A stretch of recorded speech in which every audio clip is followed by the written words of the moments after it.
Le péché commence par une connaissance.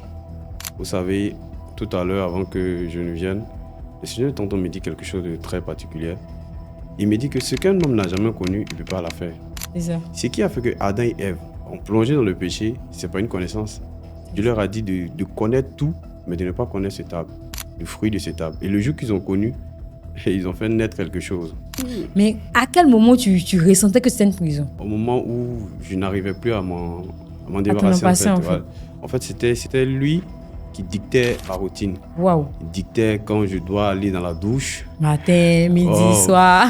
C'était vraiment horrible. Et quand quelqu'un est face au péché, l'une des choses qui se produit, même quand il va à l'église, il fait tout, vous allez vous rendre compte que cette personne n'est pas vraie. Vous allez voir que cette personne est obligée de faire plus pour couvrir la culpabilité. Et c'est l'une des choses qui m'a beaucoup fatigué à l'église. Aujourd'hui, on reçoit un invité qui a accepté de parler vrai, un cœur sincère, marqué par le combat, mais aussi par la grâce et la délivrance. Son témoignage n'est pas là pour impressionner, mais pour encourager, pour édifier et pour rappeler qu'avec Dieu, aucune prison n'est définitive, mais on arrive toujours par s'en sortir parce que Dieu il est avec nous. Il a promis de rester avec nous. Et cet invité-là, il est là, il en saura vraiment nous donner plus sur son parcours, sur sa vie, sur son témoignage de là où Dieu l'a délivré du péché. Bonjour, jeune frère, comment vous allez? Je vais bien, et chez vous? Ça va super bien par la grâce de Dieu. Super. En un mot, comment vous vous présentez? Ok, merci beaucoup pour l'antenne. Merci pour l'opportunité que vous nous donnez de pouvoir nous exprimer, de pouvoir parler de ce thème assez important. Alors, je suis Mazier Arnaud Wilfried à l'état civil et connu sous le pseudo de Wilfried Overflow. Overflow. Et je suis ravi vraiment de pouvoir partager ce moment avec vous. Alors aujourd'hui, nous sommes à cœur ouvert dans AC Talk, là où on dit tout, là où on dit vrai. Quel péché vraiment vous a submergé au point où vous n'avez même pas pensé un jour que vous alliez être vraiment là parmi ce peuple de Dieu, parmi vraiment cette jeunesse qui aime le Seigneur et autres? Couramment, quand on parle de péché, beaucoup d'entre nous, on a déjà une idée déjà arrêtée. Parce que quand on parle de péché, beaucoup, on pense déjà au sexe. Mais moi, concernant ma vie personnelle, puisque nous sommes à cœur ouvert, j'accepte mon cœur reste ouvert.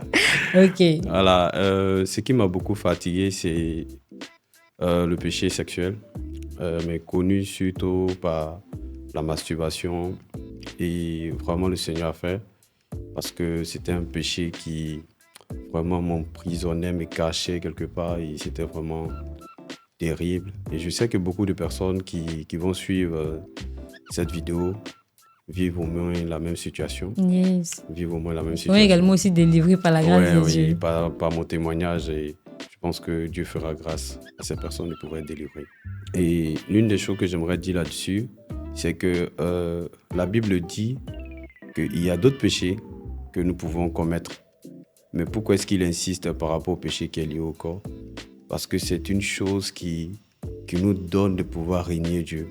Wow. Pourquoi je le dis? Parce que c'est la seule chose, quand tu la commets, tu as la capacité de dire, c'est pas sûr que Dieu me pardonne. C'est pas sûr que tu Dieu m'aime. culpabilises en même temps, tu as beaucoup dans la tête, comme on le dit, ou tu es troublé même. Après, certaines personnes ne veulent même plus avoir une communion avec Dieu parce qu'ils se disent qu'ils sont fâchés.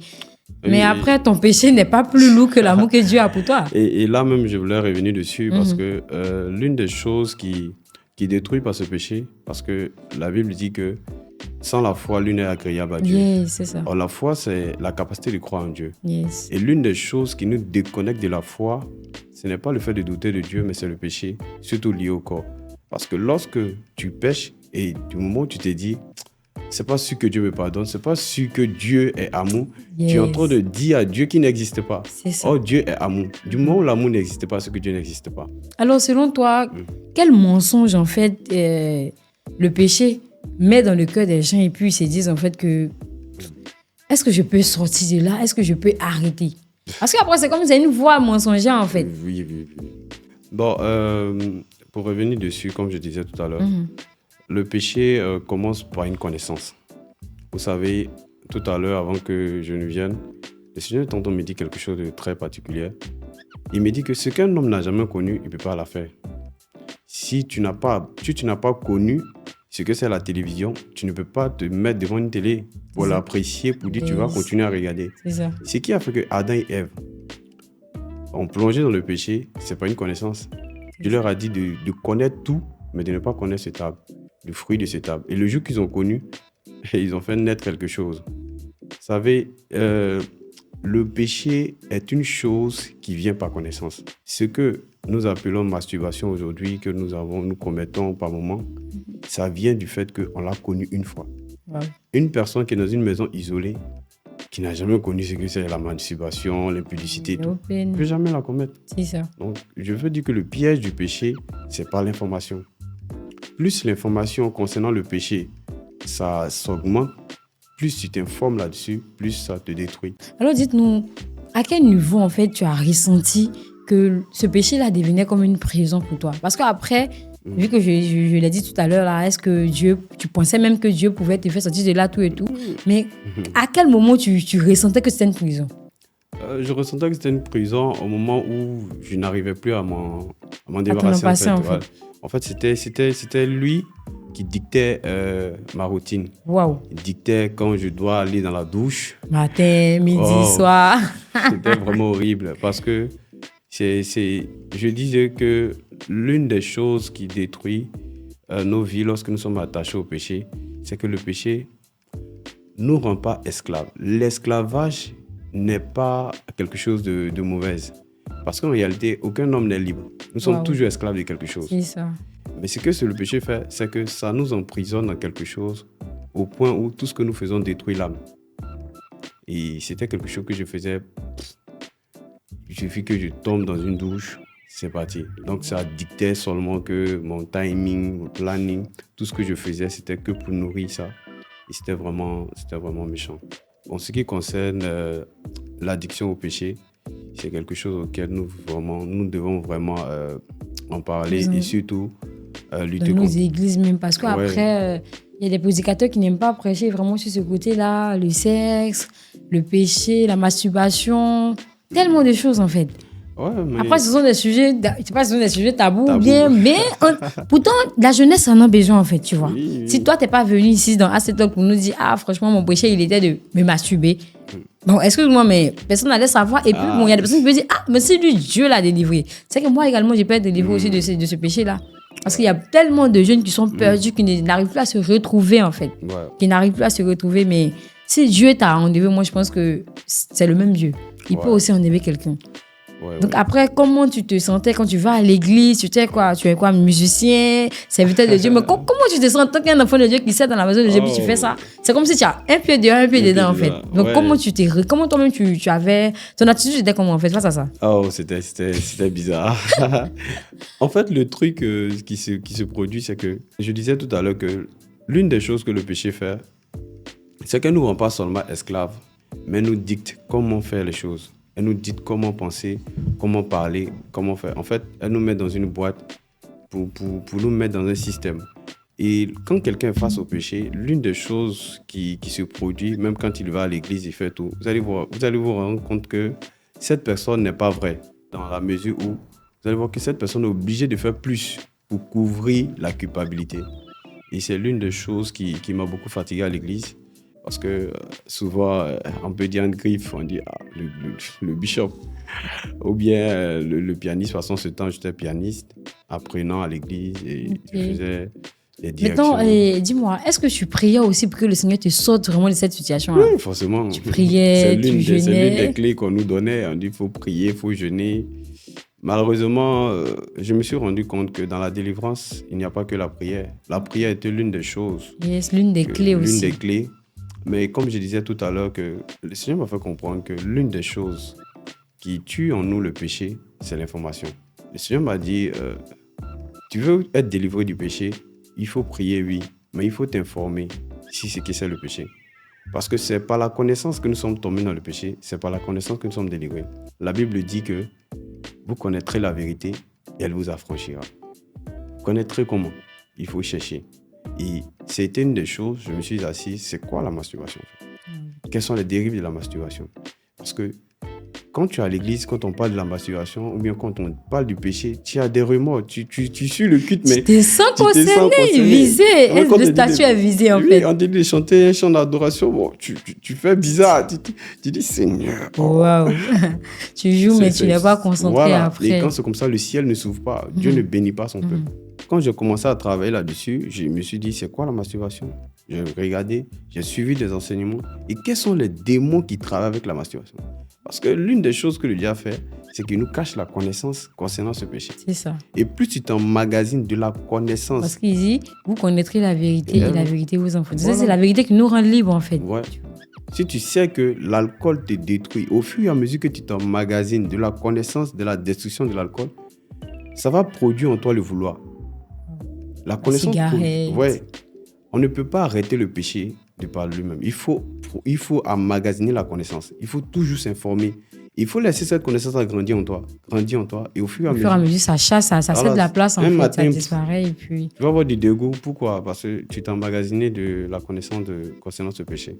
Selon toi, à quel moment tu as su que Dieu t'a pardonné ou à quel moment tu as su que vraiment ce péché-là t'avait libéré?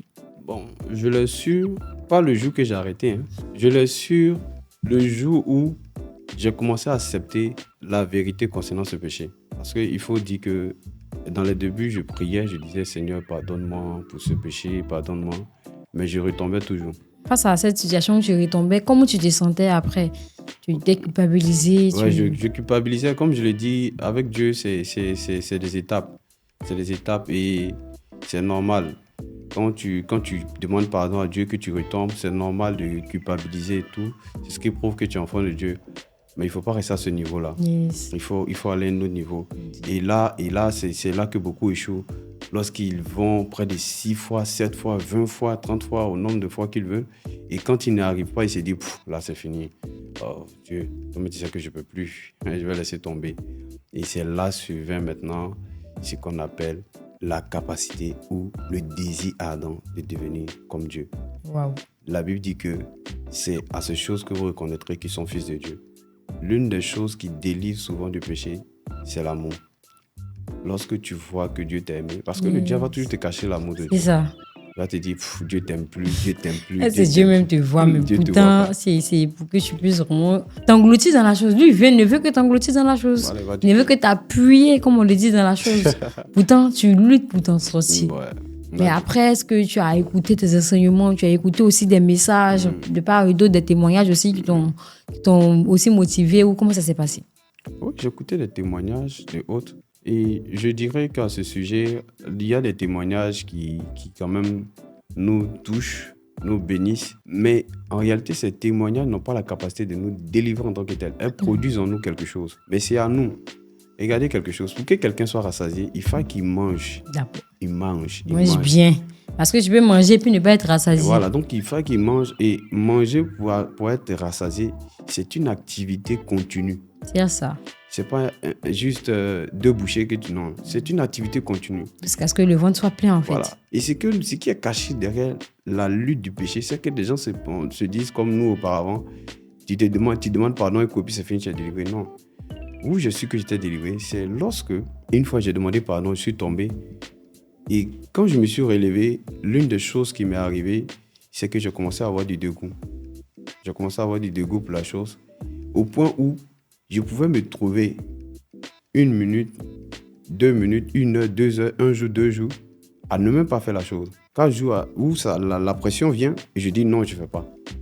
Et il y a comme une huile de joie qui se produit. C'est en cela que j'ai su que j'étais délivré. En fait. Or, auparavant, je ne pouvais pas le faire. C'est être capable de pouvoir décider de le faire ou pas. Et c'est ce que le péché empêche aux gens de le faire. Durant ces saisons-là, ces saisons de lutte, ces saisons vraiment de repentance, qu'est-ce que tu as appris après, en fait? Qu'est-ce que tu as appris de Dieu? Qu'est-ce que tu as appris selon ta destinée ou le processus, en fait, que Dieu a tracé pour toi? J'ai appris l'amour de Dieu. J'ai appris parce que c'est une étape dans laquelle, quand tu te trouves, tu peux mesurer l'amour de Dieu. Vous savez, ça nous donne de pouvoir comprendre ce que c'est un enfant lorsqu'il est dans les bras de son père. Et c'est par là que tu peux imaginer que si Dieu t'a aimé au point de te pardonner près de 10 milliards de fois, je ne pense pas qu'il y ait un bien matériel, mais quelque chose qui peut t'empêcher de recevoir. Et c'est une des choses qui m'a beaucoup marqué, l'amour de Dieu, surtout l'amour de Dieu. Parce que je me rappelle qu'il y a des moments où tu finis de pécher et tu dors, tu te dis, est-ce que matin je vais me Et réveiller? me réveiller. Si je reste. Souvent tu dors, puis voilà. Je vais pas me réveiller. Le matin, tu te réveilles, tu es en pleine forme. Ouais, Et c'est tu la apprends grâce à de côté, tu Dieu. vois un statut, ah, telle personne est décédée.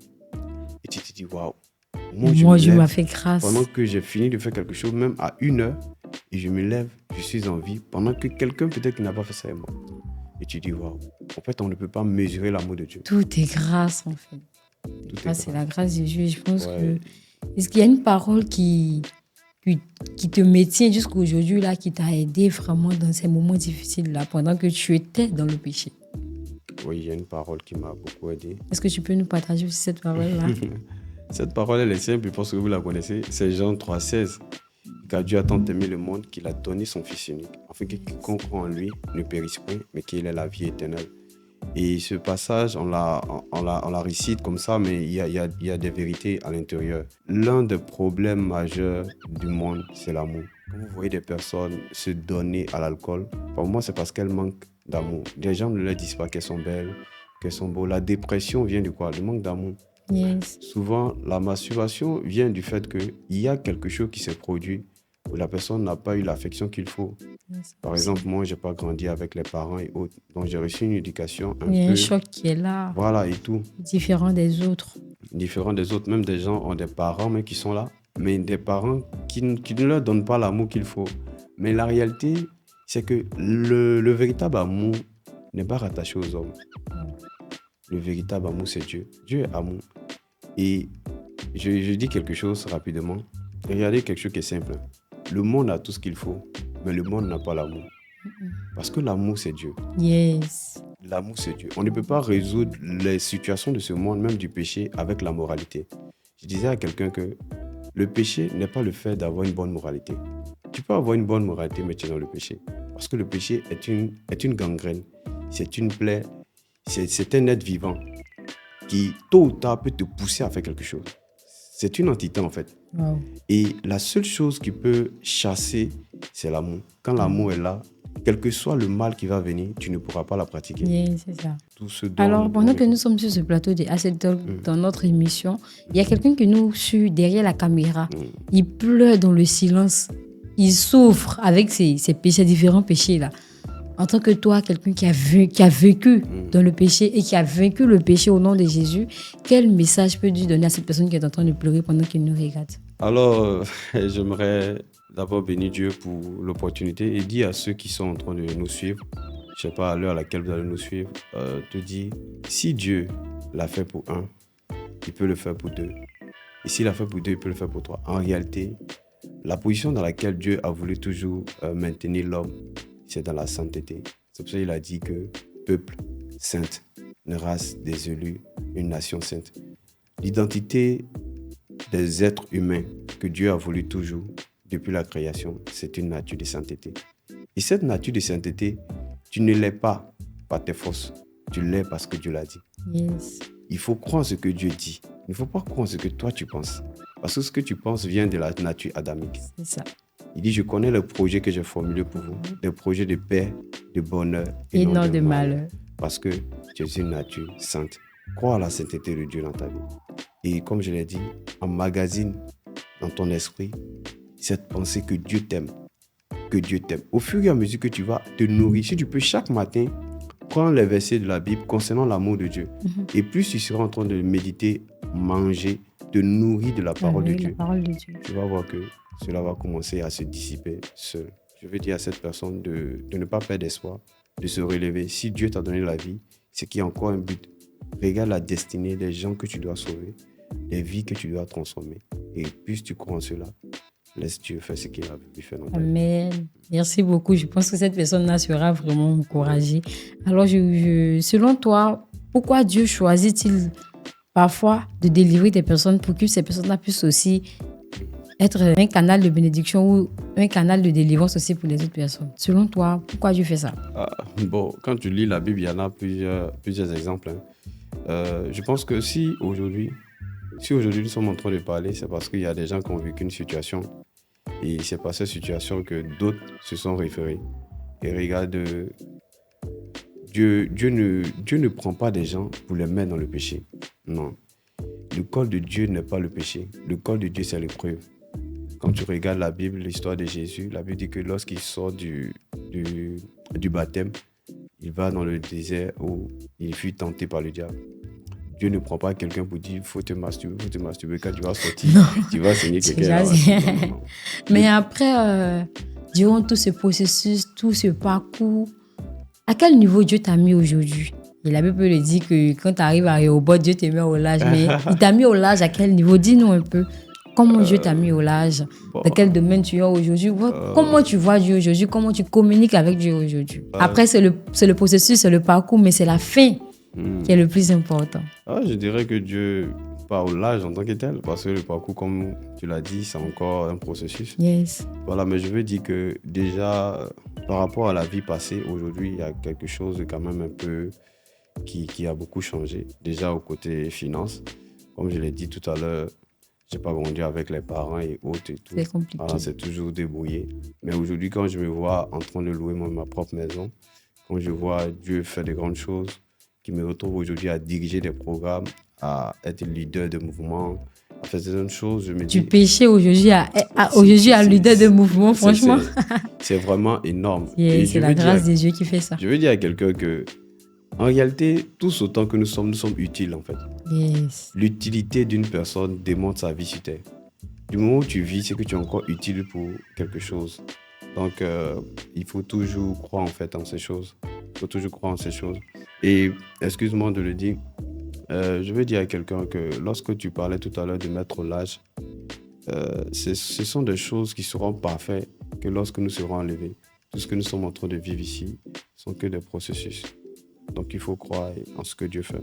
Dieu fait encore de grandes choses. Dieu fait de grandes choses. Alors, je pense que notre belle émission AC Talk a son thème. Quel message, en fait, tu veux donner? Quelle petite parole de motivation, en gros, que tu peux laisser à quelqu'un qui viendra nous suivre après ou pendant qu'il nous suit maintenant même? Je veux dire à quelqu'un deux choses, rapidement. La première des choses que j'aimerais dire à la personne qui suit, peu importe là où l'absent se trouve, de croire au Seigneur Jésus-Christ d'abord. Et la deuxième des choses, regardez qu'est-ce que Dieu a dit sur ta vie. Wow. Dieu a dit quoi? Il dit, je connais le projet que j'ai pour toi. C'est lui qui connaît ses projets. Ce n'est pas toi qui les connais. Il faut rester accroché à lui. Et ces projets, tôt ou tard, vont s'accomplir. Si des gens qui n'étaient moins que rien, aujourd'hui se retrouvent à quelque part, c'est que Dieu est capable de le faire pour toi aussi. Il faut croire en lui. Le temps auquel les choses vont s'accomplir ne sont pas fixés par un homme, ils sont fixés par Dieu. Je pense que si Dieu te maintient en vie, c'est que la chose est encore en cours et elle peut se produire. Je veux dire un message d'espoir à quelqu'un, de croire que Jésus n'a pas changé. Il est capable de le faire aujourd'hui. Yes. Il est capable de le faire aujourd'hui. Il peut changer ton histoire en un instant, quelques secondes. Un seul déclic et puis paf, quelques c'est parti. Il faut juste croire. Le diable va faire tout pour ne pas que tu crois. Il te dit non, arrête, tu as trop fait, c'est impossible. Je veux te dire que c'est possible. La seule chose qui doit t'arrêter, c'est la mort. Et tant que tu vis, il y a de l'espoir. Toujours la victoire. Il y a de l'espoir. Comme on a l'habitude de le dire, il y a de l'espoir. Ouais. Alors, si ce message t'a touché, ne passe pas sans liker, sans commenter et surtout, n'oublie pas de t'abonner. Voilà. Tu peux également aussi partager ton témoignage parce que plein de personnes en ont besoin. Souvent, nous sommes là, on a du mal à rendre nos témoignages parce qu'on se dit, bon, c'est passé. Non, même si c'est passé, Dieu t'a béni pour que tu puisses être aussi une source de bénédiction pour plusieurs personnes. Alors, on retient que la promesse que Dieu nous a donnée, c'est d'être fidèle avec nous. C'est de nous aimer jusqu'à ce que Christ revienne. Donc, Jésus t'aime. Même si tu étais couché à quelque part, relève-toi. Il dit, le juste tombera 7 fois, mais à plusieurs reprises, là. Le juste finira par se relever. Et Dieu, il est avec toi. Il a dit à Jésus comme ça que je ne t'abandonnerai point, je ne te délaisserai point. Yes. Je serai avec toi comme j'ai été avec Moïse. Yes. Moïse est notre père. Moïse a été notre grand-père à quelque part. Merci d'avoir suivi AC Talk et restez connectés. Bisous.